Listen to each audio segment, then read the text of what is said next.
عارف حمید بھٹی صاحب ہمارے ساتھ ہیں. سر جو شو تھا وہ تو امپریسو تھا, تقریر کے کانٹینٹ پہ آپ کیا کہیں گے؟ آپ ایکسپیکٹ یہی تقریر کر رہے تھے, اس سے تھوڑی ہارڈ کر رہے تھے, یا کیا آپ کی رائے ہے اس کے اوپر؟ بسم اللہ الرحمن الرحیم.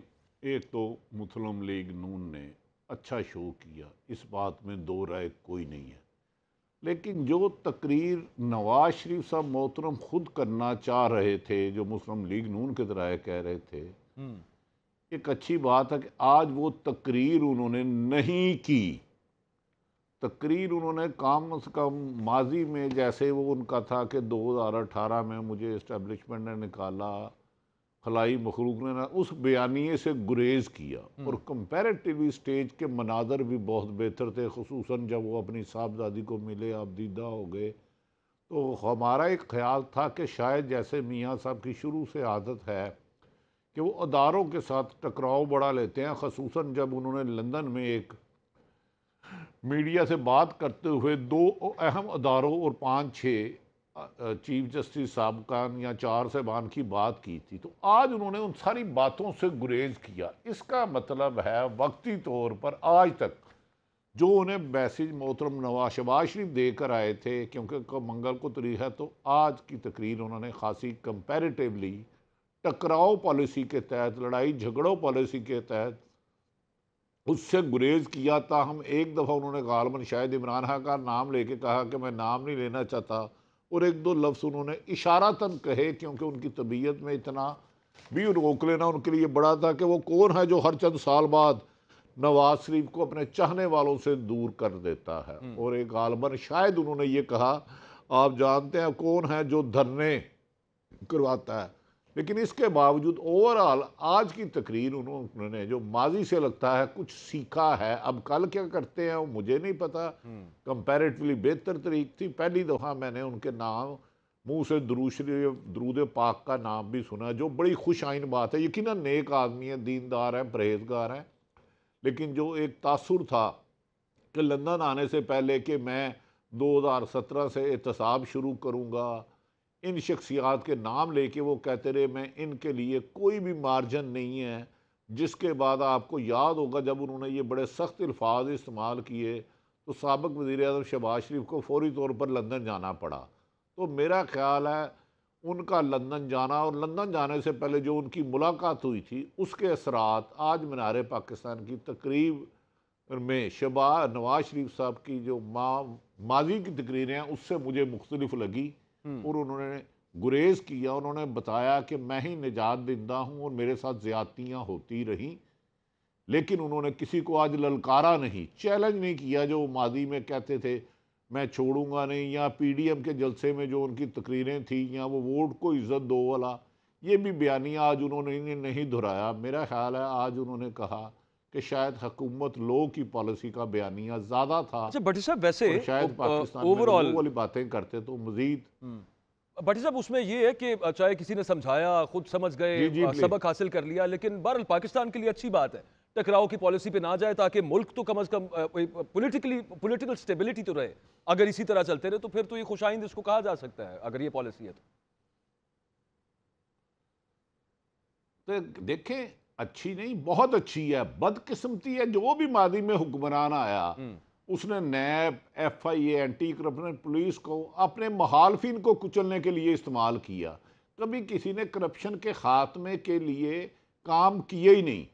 اگر ماضی میں 3 دفعہ اقتدار میں رہنے کے بعد نواز شریف صاحب نے یہ سیکھ لیا کہ یہ ٹکراؤ کی پالیسی نقصان دہ ہے, اگر میں دوبارہ آ کے پھر اداروں سے ٹکراتا ہوں یا سیاسی مخالفین کو کچلتا ہوں, تو شاید وہ سمجھ گئے کہ اقتدار تو ساری عمر نہیں رہتی. پہلے بھی میں 3 دفعہ نکلا ہوں, مجھے حکومت چھوڑنی پڑی, اب بھی چھوڑنی پڑتی ہے. تو یہ پالیسی سوچ اچھی ہے, اور یہ تمام سیاستدانوں میں ہونی چاہیے. بھول جانا چاہیے کل کسی نے کیا کیا کیا نہیں کیا. اگر کسی نے آئین اور قانون توڑا, لیکن ملکی مفاد سے ذاتی مفاد کو ترجیح نہیں دینی چاہیے. اور آج ایسے لگا کہ میاں صاحب نے اپنی ذات کی بجائے, ترجیح دینے کی بجائے, اپنا انتقام لینے کی بجائے, پرانے اپنے ماضی کی روش کو ترک کرتے ہوئے ایک نیا قدم رکھا. اور اللہ کرے اس پہ چلتے رہیں, کسی میں ملک اور جمہوریت دونوں کی بہتری ہے.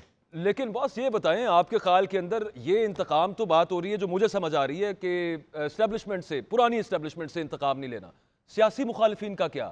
اب وہ وہاں پہ تو تاک تاک کے وہ نشانے لگاتے رہے ہیں، جو ان کا سب سے بڑا رائیول ہے عمران خان یا تحریک انصاف، وہاں پر تو انہوں نے جیسے کہ نا بغیر نام لیے لیکن وہ چبھتی ہوئی باتیں کی ہیں انہوں نے، تو وہاں پہ تو نہیں کوئی امید نظر آ رہی کہ ادھر کسی قسم کی کوئی ان کا خیال ہے کہ ان سے کوئی مذاکرات کیے جائیں یا ان کے ساتھ بیٹھا جائے؟ اکبر باجوہ صاحب سرکاری اداروں کو استعمال کیے بغیر، پولیس ہو، ایف آئی اے، نیب، انتقام لیے ہی نہیں جا سکتا۔ کوئی جا کے سیاستدن دوسرے سیاستدن کو تھپڑ نہیں مارتا۔ اگر اس تقریر کے باوجود بھی انہوں نے تحریک انصاف کو کچلوانے کی کوشش کی یا الیکشن کے سسٹم سے دور رکھنے کی کوشش کی تو پھر سیاسی استحکام نہیں آئے گا، مزید انتشار پھیلے گا۔ اب گیند نواز شریف صاحب کے کورٹ میں ہے۔ اگر یہ ممکن تو نہیں ہے، آج انہوں نے تقریر اچھی کی، میں بھی کہہ رہا ہوں، آپ بھی کہہ رہے ہیں، کروڑ بھی ٹھیک تھا، یہ کہہ رہے ہیں، لیکن کل کو اگر الیکشن کی ڈیٹ اناؤنس ہوتی ہے، وہ اگلے ہفتے تو لگ گئی ہے، مجبوراً الیکشن تو کرانے پڑیں گے، تو اگر یہ ایک کسی بھی بڑی سیاسی جماعت کو، نون لیگ کوئی الیکشن سے آؤٹ کرے، پیپلز پارٹی کو کرے، تو وہ پھر سیاسی استحکام نہیں، وہ ملک میں انتشار پھیلانا چاہے گا۔ تو اس سے عمران نواز شریف کو گفتگو کی حد تک عمل کرنا ہوگا، اور سیاسی مخالفین کے ساتھ بھی بیٹھ کر صاف شفاف الیکشن کے لیے اسٹریٹجی بنائیں، جو جیتے وہ آ کے 10 سال یا 50 سال حکومت کرے۔ لیکن اگر آپ عوام کی آواز بند کر کے کسی بڑی سیاسی جماعت کو، کسی بھی بڑی سیاسی جماعت کو آؤٹ کر کے کریں گے تو پھر آپ کے دورے چہرے لوگ پہچان لیں گے۔ اب لوگ بیوقوف نہیں ہیں۔ اب دیکھنا یہ ہے کہ پی ٹی آئی کے خلاف جو crackdown P D M نے شروع کیا تھا اور نگران حکومت میں مسلسل جاری ہے، کیا اس میں کمی آتی ہے؟ کیا محترم نواز شریف صاحب اپنی پارٹی اور دیگر لوگوں کو کہتے ہیں بھائی میں نے اب عوام کی سیاست کرنی ہے، ووٹ کی سیاست کرنی ہے، انتقام کی نہیں کرنی؟ اس کے لیے آئندہ چند دن میں حقائق آہستہ آہستہ سامنے آ جائیں گے، چھپائے بھی کوئی چیز نہیں چھپتی ہو۔ لیکن بھٹی صاحب آپ پرانا جانتے ہیں، نواز شریف صاحب کو آپ کی ملاقاتیں بھی رہی ہیں، بھولتے وہ نہیں ہیں چیزوں کو۔ آج بھی وہ جو سپرنٹینڈنٹ جیل کا وہ یاد کرا رہے تھے، انہیں ایک ایک چیز بڑی اچھی طرح سے یاد ہے۔ تو آپ اپنا تجزیہ بتائیں، وہ تو ٹھیک ہے، آگے کیا ہوگا؟ آپ کو لگتا کیا ہے نوئنگ نواز شریف صاحب کہ وہ دوستی کا ہاتھ آگے یا پھر مذاکرات کی بات سیاستدانوں کے ساتھ کرنے کو راضی ہوں گے، یا ان کو لگتا ہے جہاں بات بننی تھی وہاں پہ بن گئی ہے، کسی اور سے بات کرنے کا کیا فائدہ؟ اکبر صاحب یاد رکھ لے، نواز شریف نے اپنے دل پہ بہت بھاری پتھر رکھ کے یہ تقریر کی ہے، اور جن کو للکارنا تھا نہیں للکارا۔ میرے خیال میں ان پر بہت بری گزری ہوگی، بہت بری، بہت بھاری انہیں بتایا ہوگا، اس کے ورنہ نتائج یہ ہو سکتے ہیں۔ ورنہ اب بھی جو محترم نواز شریف صاحب کے قریبی حلقے ہیں، کتنے بھی قریبی حلقے ہیں، وہ 12 اکتوبر 99 بھولتے ہی نہیں، جو زبان استعمال کرتے ہیں کوئی مائیکل لال سن ہی نہیں سکتا۔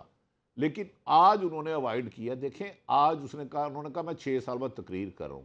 ایک بات ان کی تقریر دے تو ہے کہ میری بیوی کی وفات، کلثوم نواز کی وفات کی اطلاع مجھے جیل میں ملی، میری بیٹی ہو گئی۔ تو اب انہیں سیکھنا چاہیے کہ یہ جو زیادتی اگر ان کے ساتھ ہوئی ہے تو کسی اور پولیٹیشین کے ساتھ نہ ہو۔ آج انہوں نے پیپلز پارٹی کے بھی ایک دفعہ اچھا نام نہیں لیا، انہوں نے صرف اپنے آپ کو پاکستان کا مستقبل ظاہر کیا کہ مسیحا میں ہوں۔ جب میں تھا تو 2017 میں 60 روپے کا تیل تھا، بادشاہ آدمی ہے۔ جب بے نظیر 2009 میں تھی تو 11 روپے کا پیٹرول پر لیٹر تھا۔ او بھائی، یہ 16 ماہ آپ کی حکومت کے سے نفی نہیں کیے جا سکتے، لیکن اللہ کرے کہ جو بندہ درود پاک دل سے پڑھتا ہے تو وہ کسی کا برا نہیں کر سکتا۔ اب یہ نواز شریف صاحب کو آگے ہے، جس طرح انہیں وی آئی پی پروٹوکول ملا ہے، یہ ایک ہسٹری الگ ہے۔ اس سے مجھے ضرور تکلیف ہوئی ہے کہ ہمارے اداروں پر لوگوں کا اعتماد نہیں رہا، لیکن جو انہوں نے تقریر کی ہے، اچھی کی ہے، ملک کو جوڑنے کی ہے، عوام کو جوڑنے کی ہے۔ بہتر یہ ہو کہ وہ اپنی طرف سے تمام سیاسی جماعتوں کے ساتھ آئندہ کے صاف شفاف الیکشن کے لیے ایسی حکمت عملی بنائے کہ ہارنے والا جیتنے والے کو گلے لگائے اور جیتنے والا ہارنے والے کو گلے لگائے۔ تو اسی سے ملک سیاسی استحکام آئے گا، ورنہ کچھ نہیں ہوگا۔ تقریریں تو اچھی سارے ہی کرتے ہیں۔